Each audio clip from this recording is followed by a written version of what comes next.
हर हर महादेव दोस्तों। भारत की पवित्र धरती पर ऐसे अनगिनत मंदिर हैं जिनके पीछे सदियों पुरानी कथाएं, रहस्य और आस्था छिपी हुई है। लेकिन क्या आप जानते हैं कि भगवान शिव के 12 ज्योतिर्लिंगों में एक ऐसा ज्योतिर्लिंग भी है जिसकी कहानी भक्ति, धैर्य, त्याग और भगवान शिव की कृपा से जुड़ी हुई है। यह ज्योतिर्लिंग है घुश्मेश्वर ज्योतिर्लिंग, जिसे आज घृष्णेश्वर ज्योतिर्लिंग के नाम से भी जाना जाता है। महाराष्ट्र के संभाजीनगर क्षेत्र में स्थित यह पवित्र धाम प्रसिद्ध वेरुल यानी एलोरा की गुफाओं के पास स्थित है। मान्यता है कि यहां सच्चे मन से भगवान शिव की आराधना करने वाले भक्तों की पुकार भोलेनाथ तक अवश्य पहुंचती है। तो आखिर घुश्मेश्वर ज्योतिर्लिंग की स्थापना कैसे हुई? घुश्मा कौन थी? उनके जीवन में ऐसा क्या हुआ कि स्वयं भगवान शिव को ज्योतिर्लिंग के रूप में यहां प्रकट होना पड़ा? और इस मंदिर का इतिहास इतना खास क्यों माना जाता है? आज के इस वीडियो में हम जानेंगे घुश्मेश्वर ज्योतिर्लिंग की पूरी पौराणिक कथा और इतिहास। जय श्री राम दोस्तों। जैसा कि आप सभी को पता चल गया होगा कि आज हम किसके बारे में बात करेंगे। आज हम बात करेंगे महाराष्ट्र के संभाजी नगर में एलोरा केव के पास स्थित घुश्मेश्वर महादेव मंदिर की। दोस्तों, इसे गणेश्वर महादेव मंदिर भी कहा जाता है। तो चलिए वीडियो शुरू करते हैं। दोस्तों, सबसे पहले जानते हैं इसके स्थान के बारे में। दोस्तों, यह मंदिर 12 ज्योतिर्लिंग में से एक माना जाता है। यह मंदिर 12 ज्योतिर्लिंग में से सबसे आखिरी ज्योतिर्लिंग है। दोस्तों, यह मंदिर महाराष्ट्र के संभाजी नगर में एलोरा गुफा के पास स्थित है। यह मंदिर बेहद खूबसूरत और प्राचीन है। यह मंदिर में इस मंदिर को बनाने में लाल पत्थरों का इस्तेमाल हुआ है। अब जानते हैं इसके पीछे की पौराणिक कथा के बारे में। दोस्तों, माना जाता है कि पहले के समय में यहाँ पे ब्राह्मण परिवार में दो पति पत्नी रहते थे। दोस्तों, पति का नाम था सुधर्मा और पत्नी का नाम था सुदेहा। दोनों ही अपना जीवन खुशहाली से व्यतीत कर रहे थे। दोनों ही भगवान शिव के परम भक्त थे। वह रोज सुबह उठते और भगवान शिव की पूजा करते। उनकी पूजा अर्चना में वो अपना पूरा दिन बिताते। लेकिन उनके घर में एक दुख था। उनकी कोई संतान नहीं थी। पहले तो उन्हें नजरअंदाज किया। उन्होंने सोचा कि यह सब महादेव की रचना है, महादेव जब अपना आशीर्वाद देंगे तब ठीक। पहले तो उन्होंने सोचा कि महादेव अपना आशीर्वाद बाद में दे देंगे, पर धीरे धीरे महादेव ने अपना आशीर्वाद ही नहीं दिया। वह अब चिंतित रहने लग गए। वह बहुत दुख में रहते कि हमारी संतान नहीं है।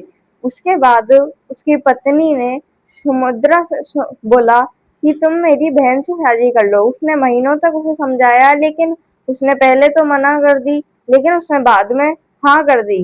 उसके बाद उसकी शादी उसकी बहन गुष्मा से हो गई। गुष्मा भी भगवान शिव की परम भक्त थी। दोनों ही भगवान शिव की भक्ति में अपना जीवन व्यतीत करने लग गए। गुष्मा रोज सुबह उठती है, भगवान शिव के 101 शिवलिंग मिट्टी के शिवलिंग बनाती, उन पे बेलपत्र, आकड़ा, धतूरा जैसी चीजें अर्पित अर्पित करती, उनकी पूजा करती और बाद में उन्हें नदी में विसर्जन करके आती। वो रोज ऐसा करती। उसके बाद उन्हें एक दिन एक पुत्र की प्राप्ति हुई। सारा परिवार खुश हो गया। सारा सारा परिवार गुष्मा की इज्जत करने लग गया। उस और लेकिन उसकी बहन उसे ईर्ष्या करने लग गई, क्योंकि उससे उसकी उसकी बहन से उसकी इज्जत कम हो गई थी। उसे अब उस पर ध्यान देना अब कम हो गया था। उसके बाद उसकी बहन ने एक योजना बनाई। उसने उसके पुत्र को मारने की योजना बनाई। एक रात जब सब सो रहे थे, तो वह उसके पुत्र के पास गई और उसको मार दिया। और जहाँ पे गुष्मा शिवजी का विसर्जन करके आती है, वो वहां पे जाके उसको पुत्र को रख के आ गई। अगले दिन जब सारे लोग घर के उठे, तो उन्होंने देखा कि हमारा बच्चा तो यहाँ से गायब है। सारे चिंतित हो गए। गुष्मा रोज की तरह सुबह उठकर भगवान शिव के 101 शिवलिंग बना रही थी। तब उसके पास खबर पहुंची कि उसके पुत्र की मृत्यु हो गई। वह अपनी पूजा में लीन रही। उसके बाद जब वो भगवान शिव की पूजा कर कर विसर्जन करने जा रही थी, तब उसने नदी के पास पहुंच के देखा कि उसका पुत्र वहां पे मरा पड़ा हुआ है, लेकिन उसने कुछ ध्यान नहीं दिया उसके ऊपर। उसके बाद वो भगवान शिव को विसर्जन करने जा रही थी, तभी एकदम से एक प्रकाश निकला और वहां से भगवान शिव प्रकट हुए।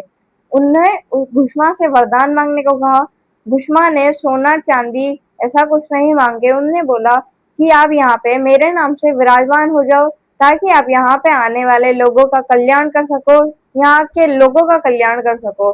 भगवान शिव ने उनकी बात मानकर वहीं पे विराजमान हो गए, जिसे आज हम घुश्मेश्वर महादेव के नाम से जानते हैं। दोस्तों, महादेव ने उनसे एक और बात बोली थी। महादेव उसकी बहन से बदला लेना चाहते थे, लेकिन भुष्मा ने उनसे बोला, उन्हें माफ कर दो, मैंने भी उन्हें माफ कर दिया है, उनमें धीरे धीरे अपना आप बदलाव आ जाएगा। भगवान शिव ने ठीक वैसा ही किया, उन्होंने उन्हें कोई दंड नहीं दिया। उसके बाद वह वह सब ठीक हो गया।